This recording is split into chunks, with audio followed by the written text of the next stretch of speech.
You ask Tiger to calculate. This deals with finding the midpoint between 2 points. The midpoint between the 2 points is 1.5, 15.5. Let's solve it step by step. Plot the 2 points and calculate the midpoint using the formula.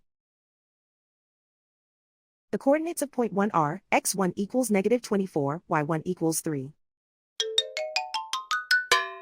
The coordinates of point 2 are, x2 equals 27, y2 equals 28.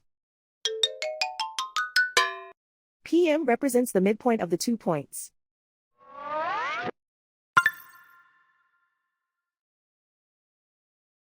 Use the x values in the midpoint formula to find the midpoints x.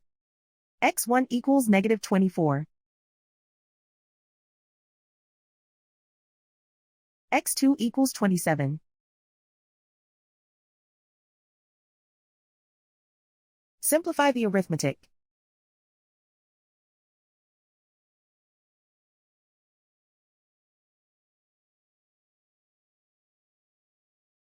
Use the y values in the midpoint formula to find the midpoints y.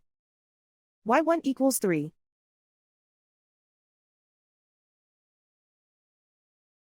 y2 equals 28.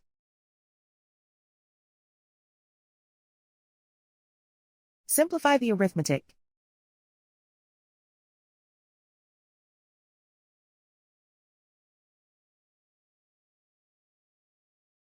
And so, the midpoint is 1.5, 15.5.